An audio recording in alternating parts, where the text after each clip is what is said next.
Right. So, good afternoon, everybody, and welcome to our latest edition of our Religion Communicators Council's professional development webinars. Um, as is our wont, we like to start our meetings, especially because we inhabit the faith-based communication space, with a moment of centering to get us in the proper mindset for our discussion. So, if you all join me in that, we can do that.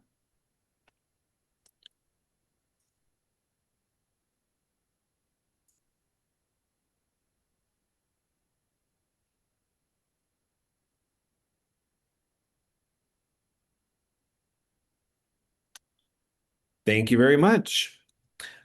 Just by way of background, the Religion Communicators Council was founded in 1929, and it's an association of communications professionals who work for and with a diverse group of faith-based organizations in the areas of communications, public relations, advertising, and development. One of the things that I'm proudest of, and one of the things that I think is a hallmark of the Religion Communicators Council, is that it is truly an interfaith organization. Our members span the spectrum of faith and the spectrum of thought. And oftentimes we have members of one faith who work for organizations of a different faith. And so it really is very much cross-cultural and cross faith communications. The RCC provides opportunities for communicators to learn from each other, um, and members represent a variety of communications disciplines, including editors, writers, designers, photographers, videographers, broadcast and social media, web developers, marketers, fundraisers, et cetera, et cetera. One thing that I will mention, and we're always trying to plug it, is that our next in-person convention is going to be the 16th to the 18th of April in Cincinnati, Ohio. We are excited for the convention. A bunch of us from the board were there just a few weeks ago to finalize venues, to finalize some speakers. It's going to be a fantastic, fantastic 3 days there in Cincinnati. We're very excited for it. And so, if that fits into your schedule and your budget, we would encourage everybody to join us in Cincinnati. Um, by way of introducing today's webinar, um, I had an interesting experience about 15 years ago. 15 years ago, I was working for the United States government in the field of communications and public relations, specifically for the U.S. Department of State. I was a public diplomacy officer, and I would always get really frustrated by the fact that other sections of the embassy would arrange events or do things and not loop us in until the very last minute. And at that time, I went to a PRSA conference, and one of the speakers was like, I hate it in the business world when the C-suite arranges things and doesn't loop in the communications people. And I was like, they're just like us. Um, but that's when I heard the quote that will forever stay with me, which was, if they want us, meaning communications professionals, if they want us to be there in the crash landing, we better be there on the takeoff. Um, Unfortunately, for most of us, we're often called on to help with the crash landing and have not been there since the takeoff. And this is where Deb Hileman steps in.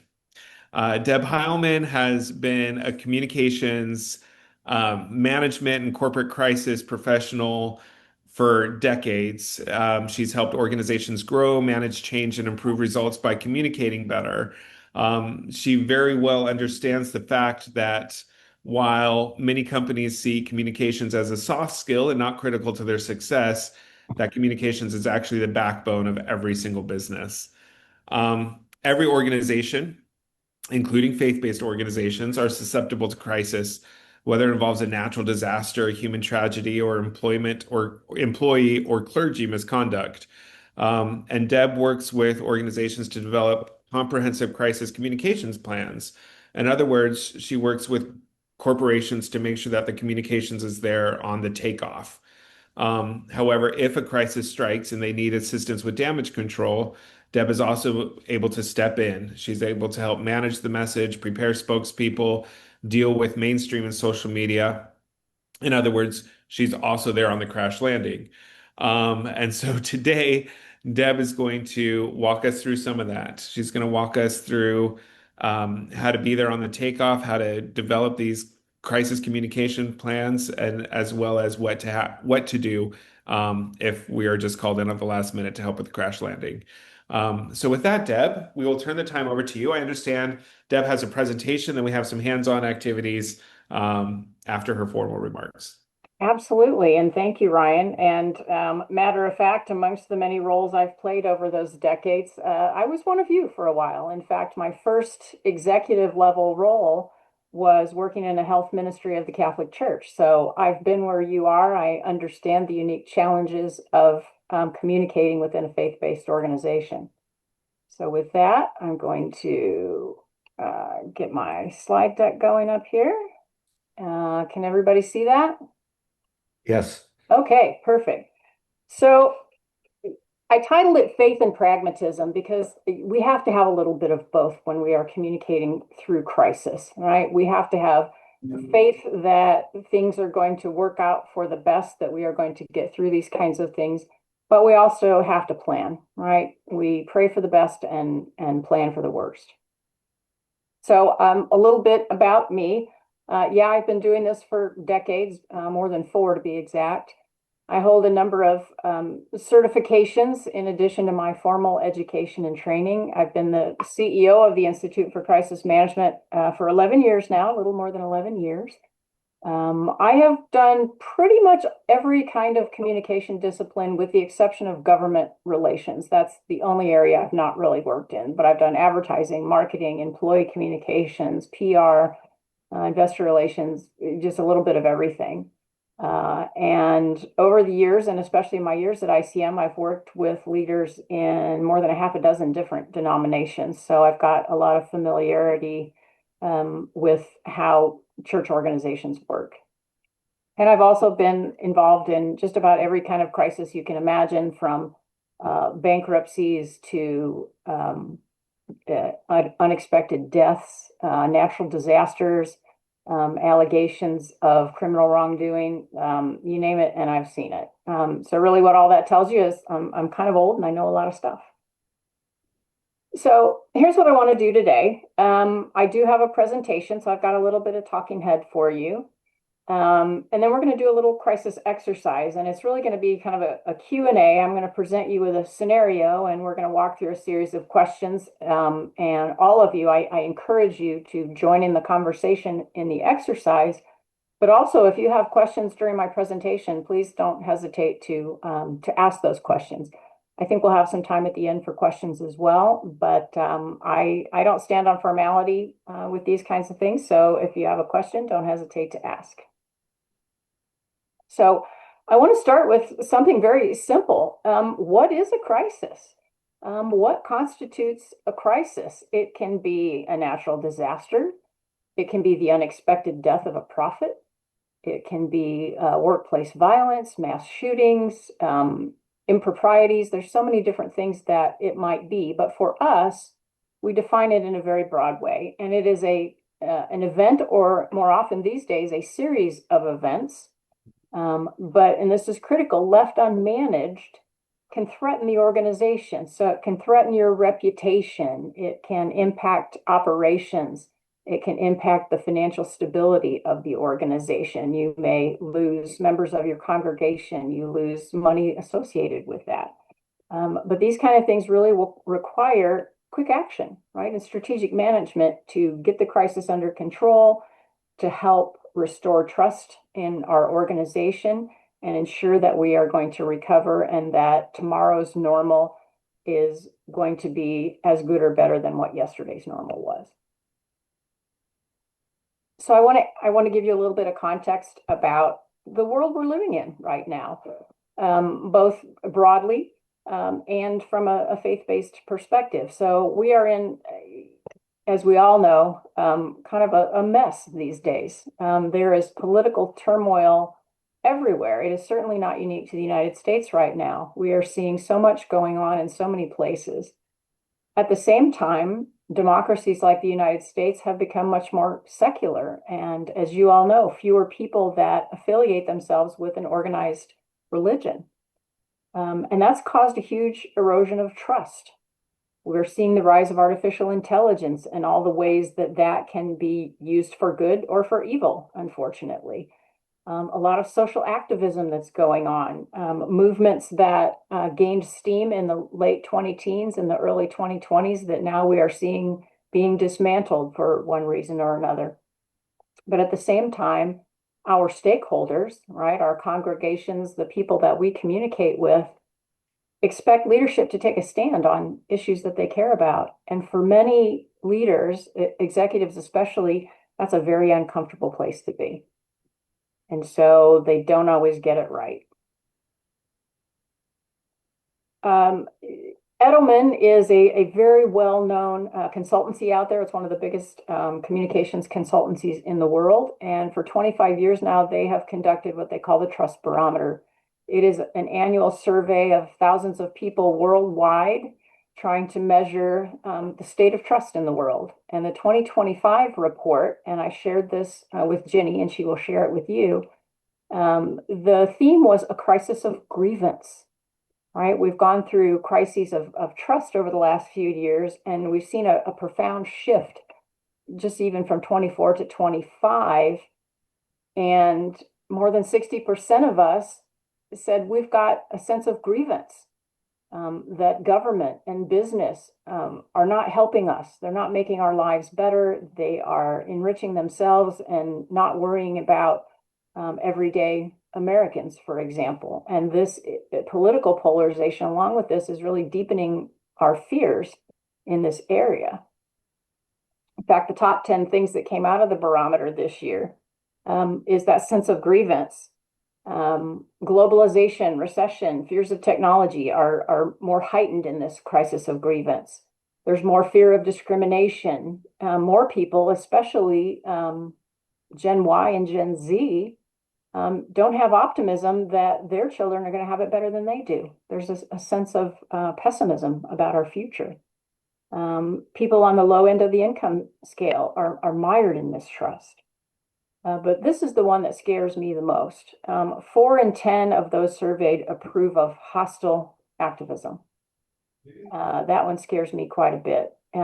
This sense of grievance certainly puts pressure on business. It puts pressure on organizations of all kinds. And leaders need to take action in ways where they can actually make a difference. But business can't do it alone. We all have to help rebuild trust and address grievance. We fear that our leaders are outright lying to us, right? And this number has grown significantly over the last 4 years. So 69% of us think government leaders are purposely misleading us and lying to us. 68% think business leaders are doing the same thing. And shockingly, 70% of those surveyed believe that journalists and reporters are doing the same thing, right? And sharing information that they know to be false. So that, again, is feeding this huge sense of distrust. And here's the stat about that hostile activism. 4 in 10 people, and again, Gen Y, Gen Z in particular, leading this number, 53% of Gen Z approved of hostile activism, and that includes things like attacking people online. We've certainly seen an uptick in that kind of behavior, intentionally spreading disinformation, threatening or committing acts of violence, and damaging property. So to me, this is a very concerning set of statistics that says a lot about what is going on in our society these days. Then there's misinformation, disinformation, and malinformation. So most of us think disinformation is a big problem.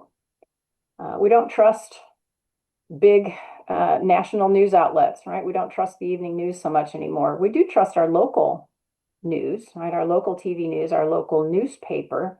But of course, we're losing newspapers day after day. We've lost thousands of newspapers in the last 20 years. So there are many fewer journalists to do the heavy lifting of being that watchdog of government. Most of us say that our family is our most trusted source of information, but that can be misleading as well because a lot of times our family members are sharing misinformation, things that they believe to be true that are not. But there's another one that we look at, and it's called malinformation. So we know that misinformation is wrong information shared unintentionally. Disinformation is information that is shared with the intention to deceive or mislead. Malinformation, on the other hand, is information that started in fact, right? It's based on some facts, but it's been taken out of context with the intention of misleading or manipulating us. So all of these things going on in a significant way. My firm, the Institute for Crisis Management, we study crisis in the news and we break it down into 16 different categories. 12 of these categories can happen to faith-based organizations, everything from catastrophes and natural disasters to white-collar crime and workplace violence. You all, I'm sure, have seen some of these things occurring in your organizations and in sister organizations across your denomination. And I have shared this annual crisis report with Ginny as well, so you can look at that in more detail. 2024 saw our numbers return kind of to pre-COVID levels. And a couple interesting things here. We tracked over 1.1 million stories in 2024, crisis stories. And mismanagement was the leader, and that doesn't surprise me. In fact, with the exception of the COVID years, mismanagement always tends to be the biggest slice of the crisis news pie. Labor disputes remain high. We're seeing a lot more organizing activity in areas like retail. Starbucks, for example, right now has one union has organized employees in 650 Starbucks locations. They've been negotiating with the company for 4 years and they still don't have a contract. So there's a lot going on there with labor. We're still seeing an awful lot going on with discrimination, especially in the workplace. Cybercrime continues to grow.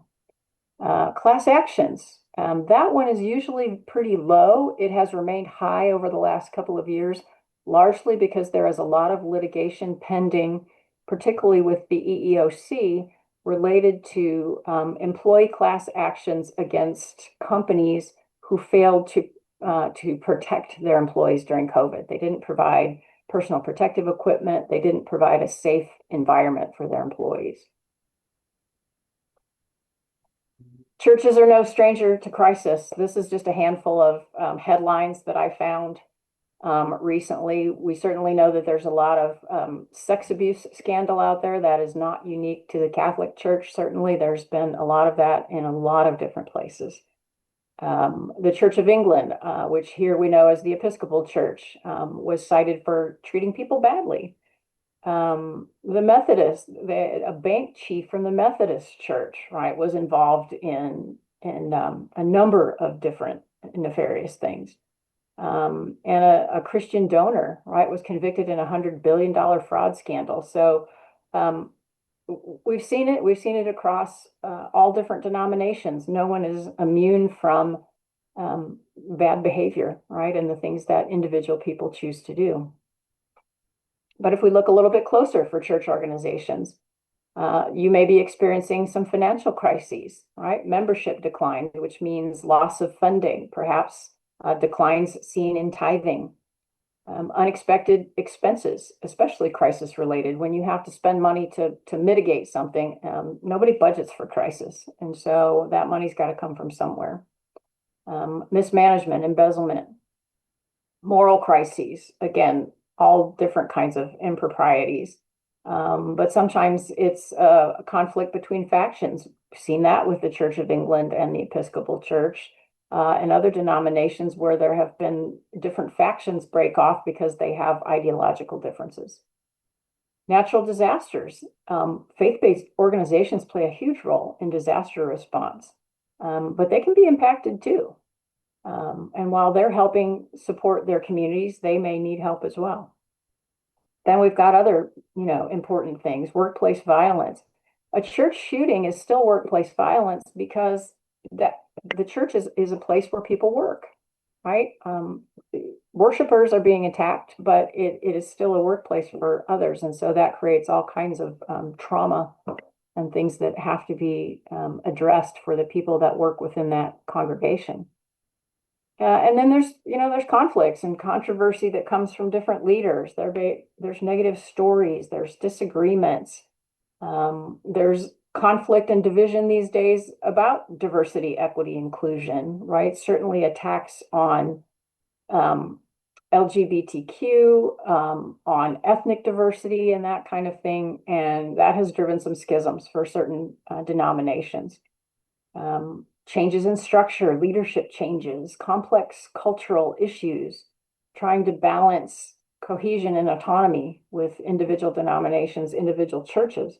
So there's a lot of things going on in your world that impact your ability to address and to manage and to mitigate a crisis that could come out of any one of these things.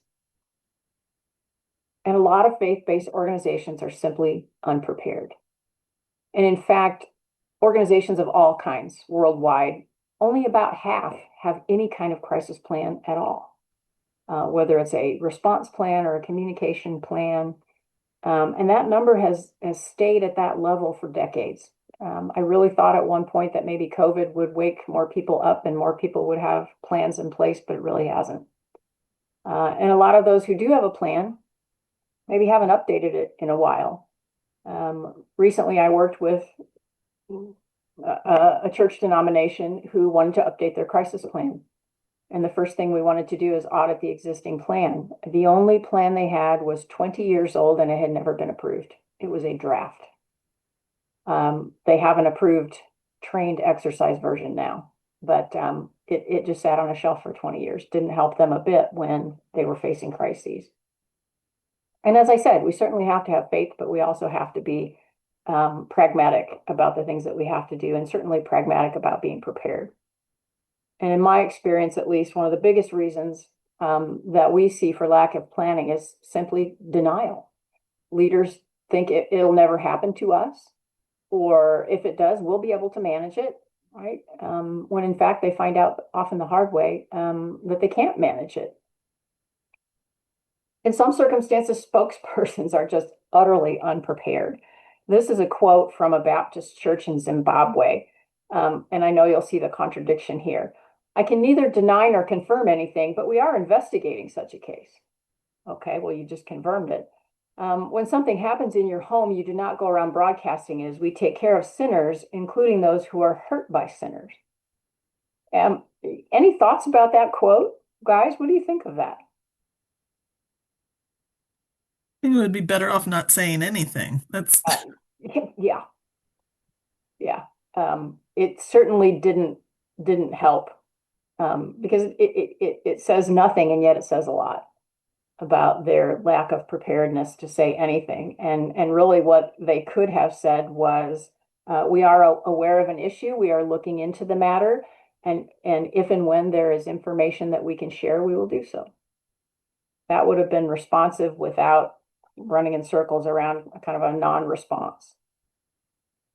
This one's interesting too. Also came out of Africa, interestingly, in the Methodist Church. So there was a faction of the Methodist Church that wanted to break away and form their own.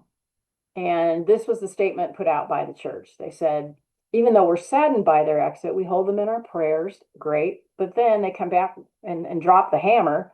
And they say, but we want to make it categorically clear that our denomination does not permit them to leave with any church property in the way and manner they left. Therefore, we call on him, the individual who was leading it, and the few who left with him to treat their exit with integrity and not tamper with church property. So we wish them well, and we're saddened, and we hold them in our prayers, but by gosh, they better not have taken anything when they walked out the door. Again, not really a very well thought approach in terms of putting out a statement. So what do your stakeholders need from you? What do they need from your leadership? Well, when it comes to crisis, we have to do three things. First, we have to assess what's going on. We have to gather the facts, right? We have to acknowledge the situation, and we may have to apologize. And sometimes that apology may just be for inconveniencing people. And sometimes it might be a lot bigger than that. It might be apologizing for abuse or other kinds of scandal. But even with that, Empathy always has to be first and foremost. In any and every statement you make in a crisis, empathy has to come first because people don't care what you know about the situation until they know that you care about it. They don't need to hear legal speak. And we know that we all grapple with lawyers who want to say nothing or put it in some wordy third person version of something that sounds very corporate and legally. That's not what people want from you. They want conversational English, right? They want things that they can understand. And they want you to be transparent to the extent that you can about what's going on.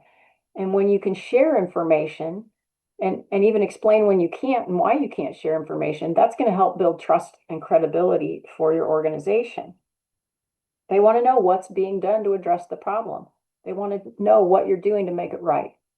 And then they want to know what you're doing to make sure it doesn't happen again, right? So these are kind of key things that every crisis response, every statement needs to take into consideration.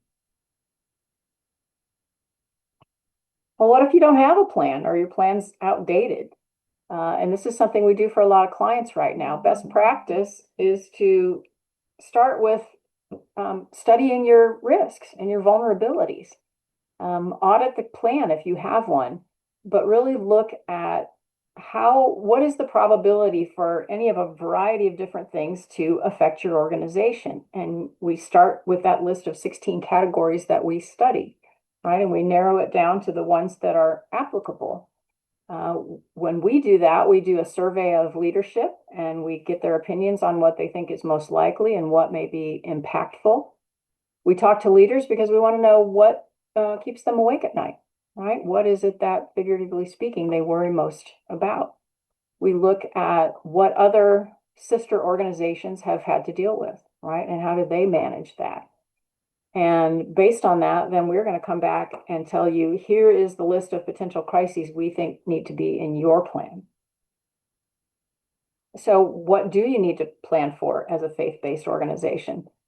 Well, these days, you certainly need to be prepared for things that happen online, right? And social media attacks. And especially in this age of AI and the ease with fake news, fake media can be created. We have to learn all that we can about artificial intelligence. We need to monitor social media very closely. I'm sure many of you heard about the big Cracker Barrel logo brouhaha here several weeks ago. Well, I read a report yesterday that said about half of all of that brouhaha and all the posts and everything on social media were created by bots. They weren't actual humans. And we know that Cracker Barrel backed off and they pulled back on what they had planned to do, but they did it because of machines, okay, and algorithms and people with too much free time on their hands. So we have to figure out, right, is this actually our stakeholders who are talking and complaining, or is it just AI and bots that are generating all this? And sometimes you can see that it's fake if it happens really, really fast.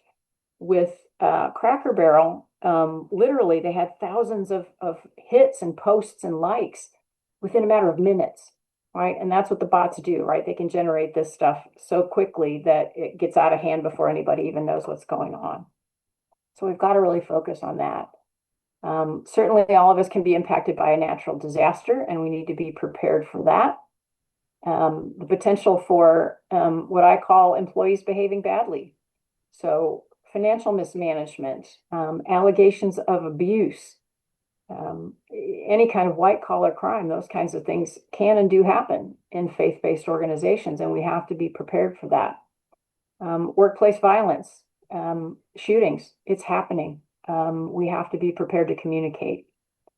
Cyber is happening as well, and our networks are being compromised, and we are losing access to data. Our data is being shared out on the dark web. We have to be able to communicate and respond to that. A lot of churches are facing and still dealing with a lot of civil litigation over the scandals that have happened over the last several years. And there very often are whistleblowers involved in that litigation. We're working with a faith-based organization right now that is embroiled in a child sex abuse scandal that they didn't want to deal with and didn't want to communicate about for a long, long time. But then they swung from absolutely saying nothing to radical transparency, and they decided that they needed to tell everybody everything about anything. And I literally had to talk them off the cliff and tell them that congregation didn't necessarily have a right to know about what was going on in the marriage of an individual that no longer worked for the church, right? It was none of the congregation's business. So all kinds of different things that can happen. Hey, Deb, Yeah. quick question. You talked about the bots. Is that a new phenomena, so to speak? Or I mean, have you seen that elsewhere in other instances, or it was just more apparent in the Cracker Barrel, No, whatever? we're seeing it across all types of organizations, industries, for-profit, nonprofit. And it is, like I said, it's people who get a thrill out of causing trouble.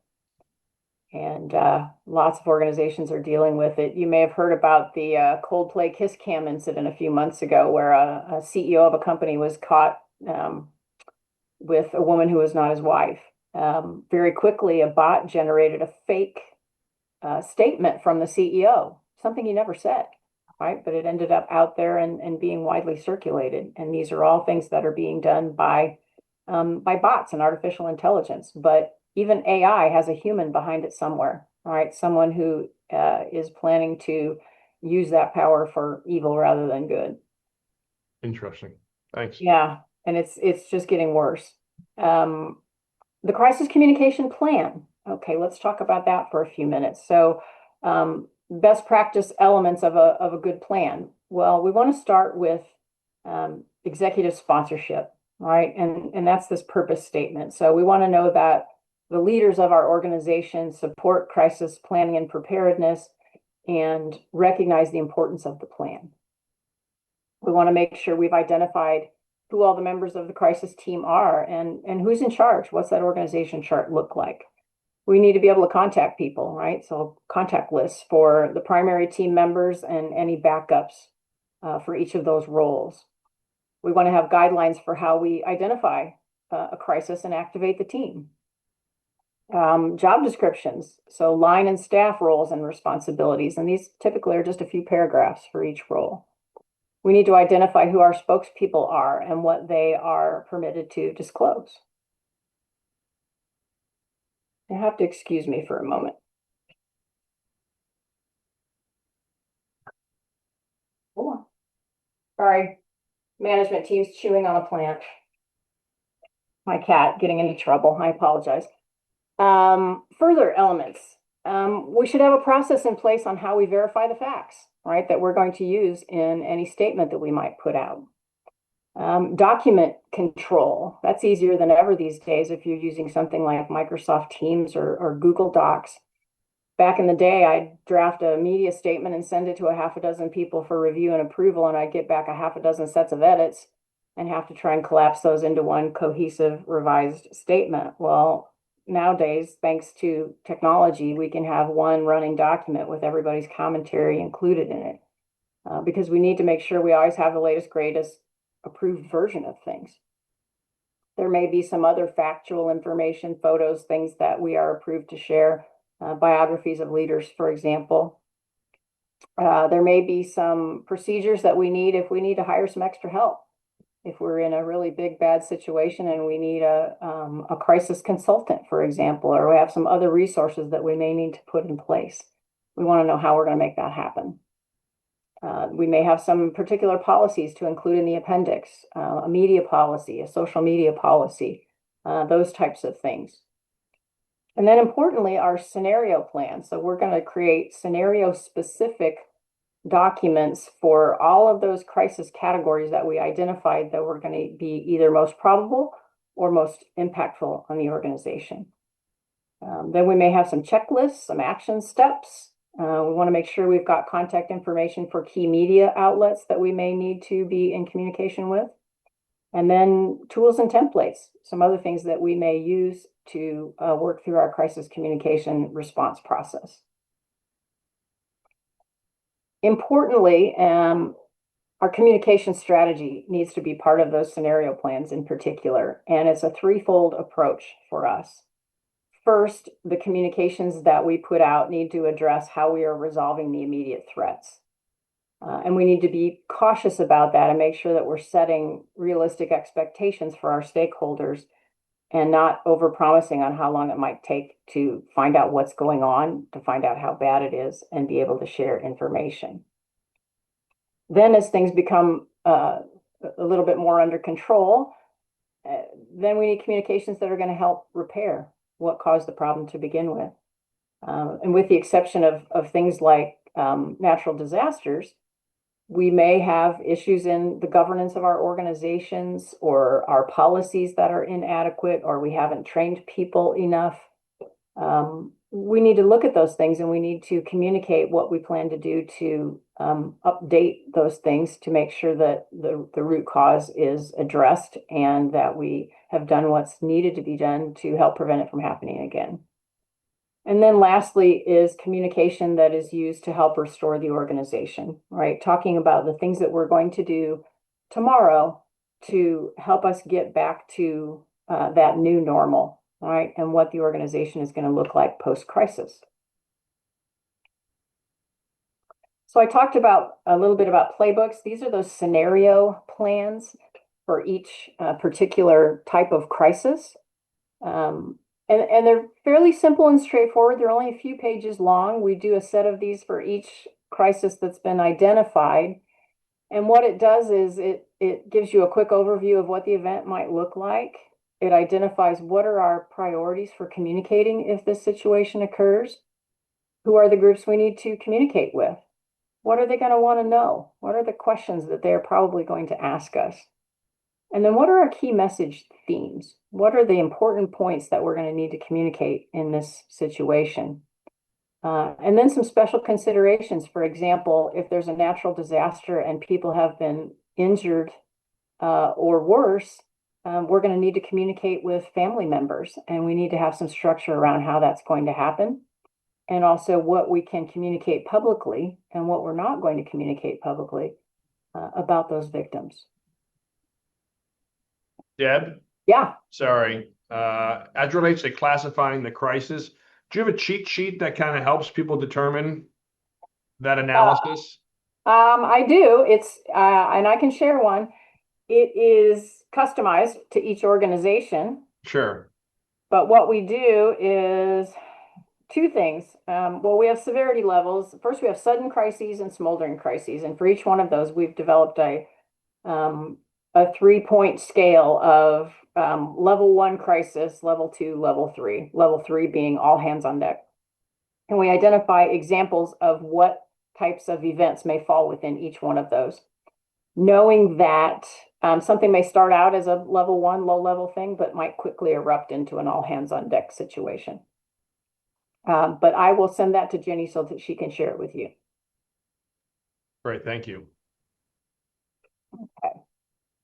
So those playbooks, these are the 10 elements that we typically include. So that overview, as I mentioned, who's on the team, what are our priorities, a template for an initial media holding statement, and a template for those initial social posts, right? Again, just trying to do a little bit of the legwork in advance when we know we have to move quickly, and at least getting those templates approved by the right folks, leadership, potentially legal, so that we can move quickly when we need to. And then we may have some special considerations for church employees, for volunteers, for leaders of various missions within the organization.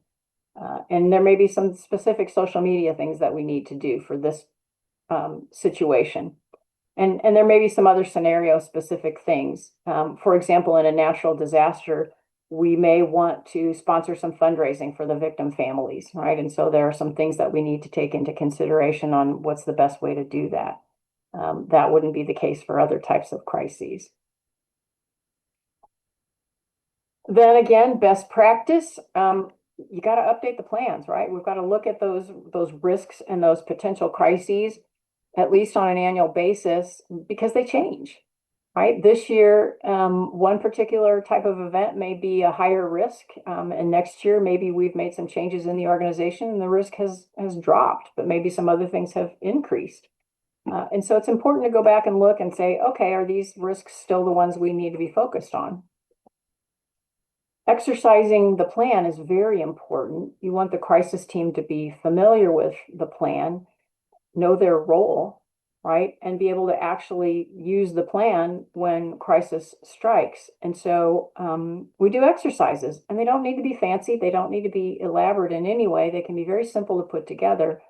But what they do is give the team a chance to work together as a team, right? And walk through and talk through a crisis. And it helps validate the plan, and it can also identify potential gaps in the plan that may need to be addressed going forward. It helps to have a facilitator that can do that for you. It can be someone within the organization. It can be a consultant, someone from the outside.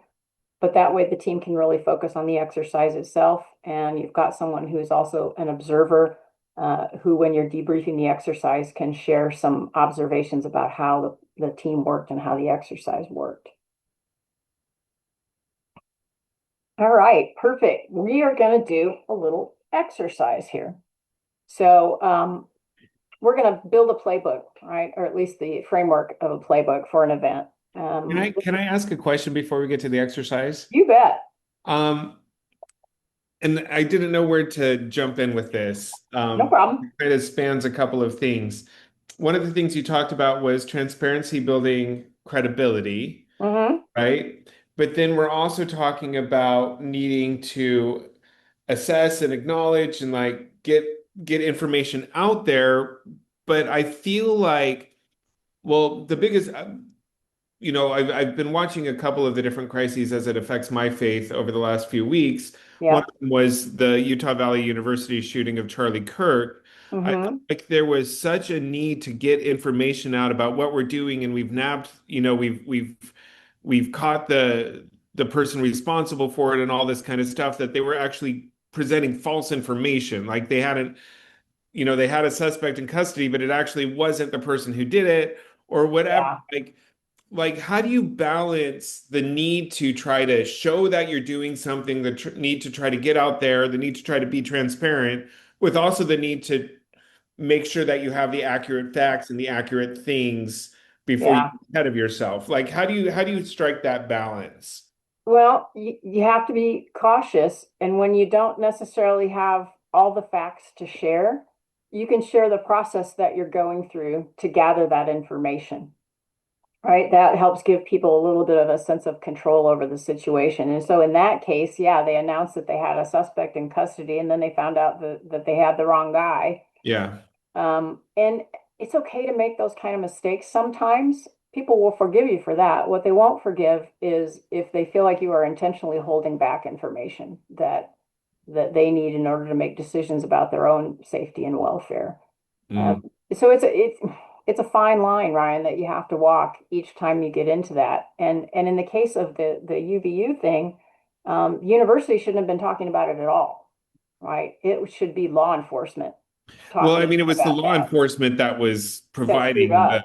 the hasty information. Yeah, well, shame on them. They were trying to do the right thing. But and that was because there was such an immediate level of pressure on them from the political right, Mm. From and all the way up to the White House. So they were under a tremendous amount of stress and pressure to catch the guy very quickly. And in that haste and under that pressure, they made some mistakes, right? Okay. And we're always going to be at risk of making some mistakes when we're trying to get important information out there. Yeah. So, other feedback or questions before we launch into this?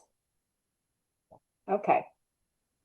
So this is a Q&A format, so I'm going to ask questions of all of you as we walk through it. They are not rhetorical, so I'll be looking for feedback from all of you to participate. Your role is you are a communications professional for your church organization.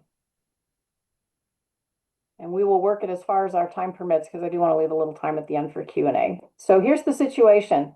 Big earthquake hit California, 8.2 on the Richter scale, hit Southern California. The epicenter was in Southern California near the Salton Sea area. Geologists have been waiting, right? They've known that this big one was going to hit for a long, long time. It was felt hundreds of miles away. There's a lot of destruction in a number of counties around San Diego and Los Angeles. There's a lot of damage to structures across the area, but it's really too soon to know how bad it is. And first responders are still searching for survivors and in recovery mode as well. So it's a big, nasty natural disaster. So far at least, have heard about 78 congregations across denominations that are in this impacted area that have had some significant damage to their church buildings, to their property. And members of those congregations are also dealing with damage to their homes and places of work, probably yours as well. There's been a lot of fatalities and injuries. There's a lot of intermittency with infrastructure, so cell phones, electricity, water. There's been some failures of the infrastructure. Some members of our denomination from Northern California are starting to step in and want to provide support and assistance to us. And we're starting to see some temporary support centers being established. The Red Cross, we're working with the Red Cross and others to help set up support centers where we can do so at our locations as well. So you very quickly need to get some communications out there. You're probably going to need to talk to a lot of different stakeholders. So let's think about this. What do you think you're going to need to do first? Well, we've got to do some fact gathering. So for all of you, if you needed to start doing some fact gathering, if you were in this situation, what are you going to do first? Or who's your first call?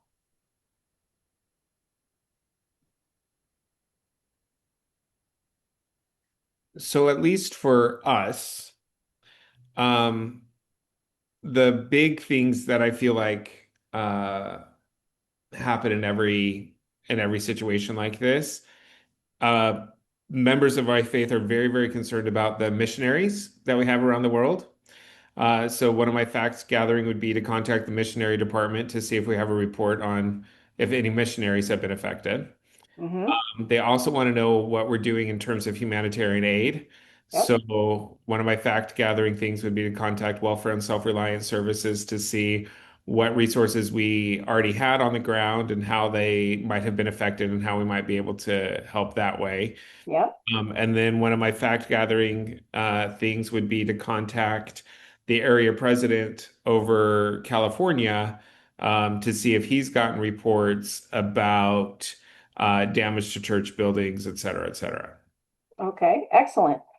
Are there individuals in other departments or other areas that might be able to help you with some of this information gathering? So at least for me, Welfare and Self-Reliance Services has their own comms person. So that would be my main POC there. I actually don't know who they talk to within the missionary department, if they have a comms person or if they just have a POC there that might have that information. And then the area president, I'd be able to reach out to directly. Are all of you part of a crisis management team? Is there a crisis management team in your organizations? Yes or no? Yes. Good.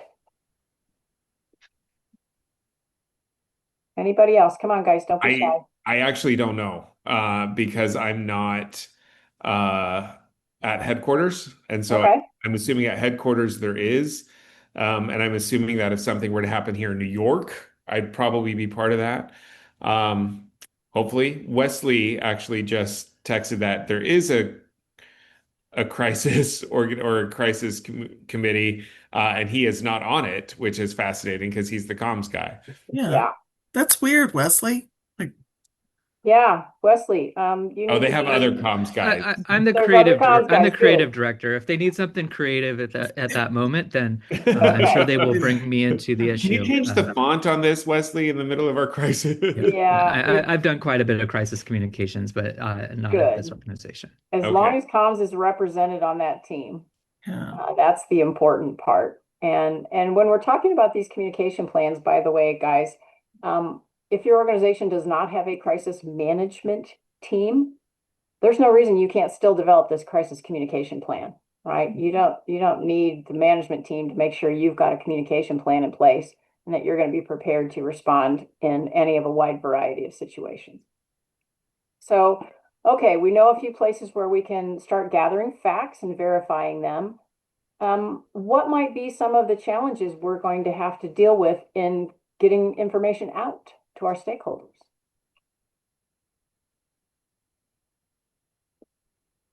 Remember, I told you we have some intermittent infrastructure issues. Yes, I say the infrastructure, right? So it's your traditional communication channels may not be available, so you'll need alternatives in mind to get the Yeah, information out or some kind of way of, yeah. And if telecoms goes down, we're going to be in a heck of a mess because that means we can't text people or call people. It may be hit and miss with that. So there's going to be potentially just some significant barriers to being able to even get the word out. But you have to do it anyway, and hopefully Right. it will reach at least some of your stakeholders. Any other challenges you can think of?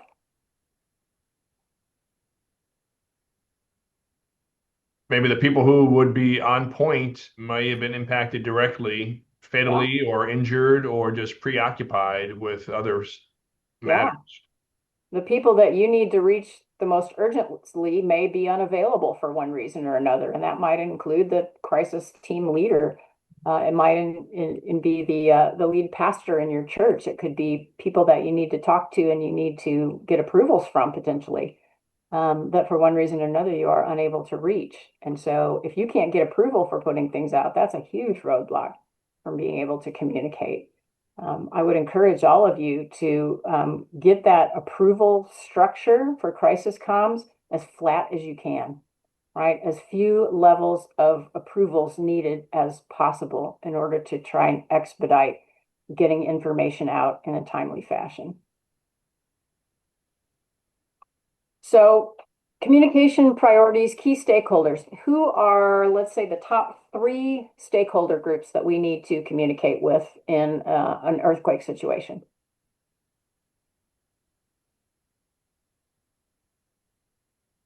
I think one of the biggest one is the people within the affected area. Okay. Congregation Media, members, perhaps? employees. Families of Employees. the, Yeah, absolutely. And I would argue that employees are almost always going to be number 1 on your list. All right. And unfortunately, they're very often overlooked in the heat of the moment. But for you all, it's going to be employees and congregation members, and then it may be other community members, volunteers, ministry leaders, and such that are all going to need to be communicated with. What is the most important information we need to communicate? What are people going to want to know? What's the first thing employees are going to want to know? safety of Yeah. their fellow employees. Yeah. Is everybody safe? Yeah. What's the next thing they're going to want to know?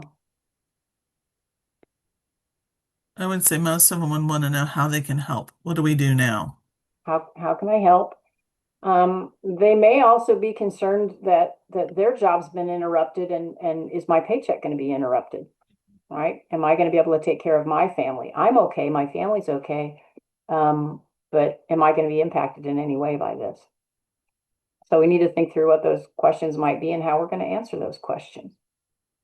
So what are maybe the top 2 or 3 message themes that we need to focus on? What are the key elements that we need to get out there?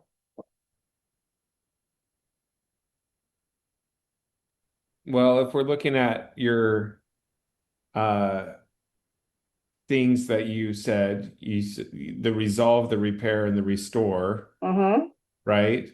And so like if we're looking at resolving, right, it's they're while the authorities are taking care of the infrastructure needs or whatever, right, we're still going to be able to process paychecks, or we're still going to be able to feed people, or Yeah. like resolving those immediate threats. I think that would be one of the big ones. Yeah. I think the process bit would be another one. Like these are the steps that we're taking. This is what we're doing. This is how we're trying to mitigate the effects of the earthquake on our membership there. Mhm. And I think that we don't have to do anything to repair the root cause because we can't really do anything about that. Not yet. But I think the third one is outside of our congregation. What are we doing for the community? Yep. Agree. I think focusing on safety and security, services and the things that you're doing for your people, and your community are the things that you would focus on at this stage of the crisis anyway. Same thing with anything you might report to the media. It's a huge disaster, but in a way it takes a little bit of media pressure off of you as an individual organization because everybody's impacted. Yeah. Right. And not just your organization. And so you might not even be contacted by any reporters. And what you'll have to decide is whether or not it makes any sense to issue a media statement at all at this juncture. If you don't know yet, if any of your folks have been harmed, there's not much you can share there, right? Again, first responders are still in there. They're doing their thing. They're going to be communicating that kind of information. And so this may be a situation where you don't necessarily send anything to the press, but you might want to put some posts up on your social pages, sharing those same key messages that we just talked about. Then there may be special considerations for communication, again, with employees, volunteers, congregants, that are specific to them, and things that they need to know. So there's general themes about safety and welfare and the things that we're doing to help. There may be specifics for each one of those stakeholder groups that we need to keep in that messaging. And again, there may be other scenario specific considerations that we need to look at, such as any fundraising efforts that we may be sponsoring or launching on behalf of our congregation or our communities. So that was a really quick kind of walkthrough of a situation and just thinking through some of those initial things that we have to do in a crisis situation. But it all kind of boils down to this. My principles for effective crisis management and communication. So first of all is you need to own the narrative. And that's why we have to be able to respond quickly. You don't want others telling your story for you. Right. And so you have to get out there and you have to tell the truth and you have to do it quickly and you have to say it over and over again in a lot of different venues and a lot of different media. And if you should apologize, apologize. But then you got to prove it, right? You got to do the right things even before you talk about the right things. It's important to be doing the right things. And I have every faith that all of you and your organizations are already doing the right things. Next, and this is really an important one, is listening to your stakeholders and listening carefully and listening with an open mind. We could all do better with our listening skills, right? Active listening is a difficult skill to master. I think all of us at one point or another have been in a conversation with someone and we end up getting inside our head and so focused on how we're going to respond to them that we're not really listening to what they're saying, right? And so active listening is a very important skill. Managing forward, that is taking the time to anticipate how people are going to respond and what they're going to want to know and to be prepared for that, right? Start gathering that information and drafting those responses so that we can share the information that they're going to need. And then when we're making decisions about how we're responding to a crisis, let's make sure that those decisions always consider what the impact on our stakeholders might be and how those actions are going to align with their values, right? Their expectations of us and their level of influence on our organization. Finally, not finally, but we need to understand where our organization's reputation lives. Where does our church's reputation live? Our reputation is only as good as the worst of us. And so reputation lives in the words and actions of every person that is affiliated with your organization, from the number one top leader down to the custodian, right? Everybody that's affiliated, right, is a part of your organization's reputation. And those people that you work with, those ministry leaders, those employees, they are so very important because they can be your biggest cheerleaders and they can share the facts about what's going on out there. But they can also be tough critics. And if they don't think you're being responsive, or if you're not being completely upfront and transparent with them, they're going to say so, right? They're going to tell you so, and they may do it in a very public way. Lastly, as the saying goes, remain calm and carry on, right? The sun is going to rise tomorrow. And if we are building the framework to protect reputation, to protect our organizations through crisis planning and preparedness, right? And having some consistent attention to how we make decisions, how we act, and speak consistent with our own core values and the missions of our organizations. Those are, in my mind anyway, the most important elements of effective crisis management. So, recapping, I get this question very often. People say, can you give me an example of a crisis you think was well managed? There are a few out there. Unfortunately, there's a lot more examples of really badly managed ones, but the best managed one is the one you never hear about, right? Because they did such a good job of mitigating it that it stayed out of the headlines. Hope is not a strategy, right? As I said, pray for the best, but plan for the worst. A crisis plan's like an insurance policy. You hope you never need it, but you're really glad it's there when you do. You need really 3 plans, actually. You need a response plan, which is here are the actions we're going to take to address the crisis, right, to mitigate. You need a recovery plan, which is a continuity, and the recovery plan is how are we going to get back to normal? What actions do we take to get back to normal? But the glue that holds those two together is communication. And it's not just about stakeholder communications, but it's how the crisis team communicates with one another, right? And how they address mitigating the situation and resolving the crisis. As I said, empathy first, every single time. We need to figure out what's going on, acknowledge the situation, apologize when we need to. And there's a lot of different things that we probably need to prepare for that we've never really thought about, especially those employees behaving badly type of scenarios that we haven't really thought about. Maybe we haven't directly had that situation in our organization, but there's been enough of them in your sister organizations that it just makes good common sense to plan for them. Those are the kind of plans I hope you never have to pull out of the drawer, but again, it's really important to have them if they're needed. And lastly, updating the plans, training your people is absolutely critical. The best written plan in the world doesn't do you any good if nobody knows how to use it. And with that, I thank you, and you're all going to get this deck, so you'll have my contact information if you want, but I'm going to unshare. So if any of you have any questions or feedback or any other kind of information that you might want me to share with you, I have a deep library of crisis comms and crisis management stuff that I am more than happy to share. So if there's anything in particular, like those severity levels, let me know. I'm happy to share those with you. I have a quick question. Hi, Mhm. sorry, I was a few minutes late. Hey guys, hi Ryan. How often as a religion reporter, and I've gone through some of this stuff, I've been on the other side of the aisle, so to speak. How often do you get all these great plans that and strategies?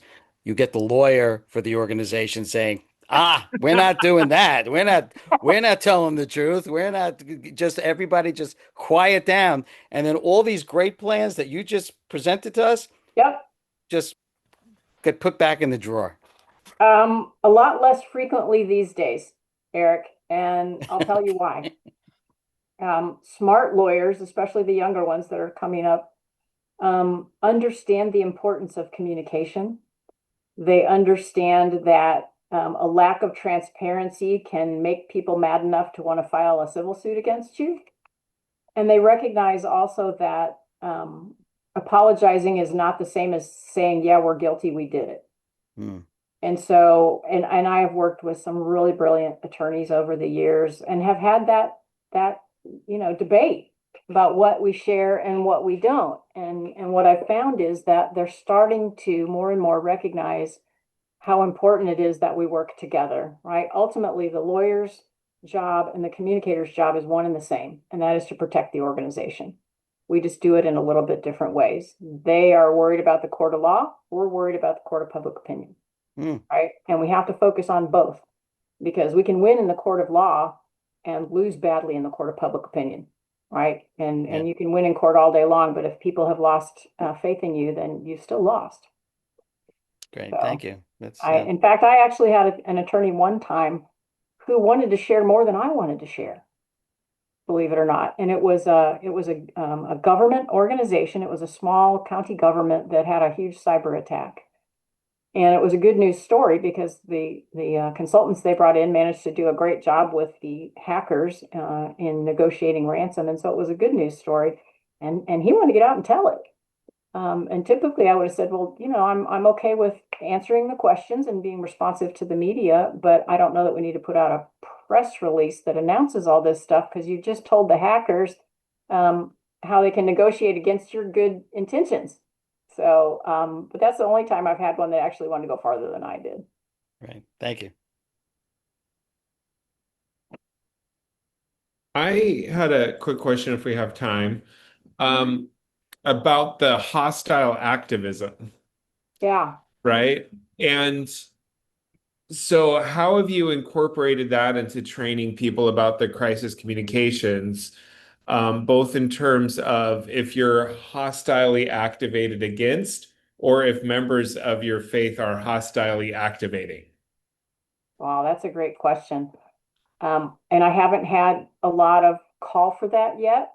That's fairly new information from that Edelman Trust Barometer. And I think there's a lot of organizations and consultants like me that are kind of actively trying to figure that out. That's why, for example, monitoring social media, it becomes so very important so that we can identify problems in the making, perhaps before they get out of hand.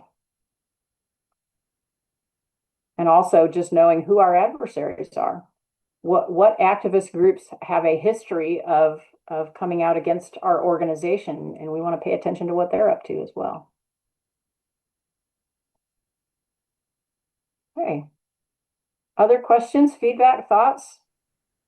I hope this has been helpful for all of you. I think it's Really been fantastic. Brilliant. Great. Good. Great.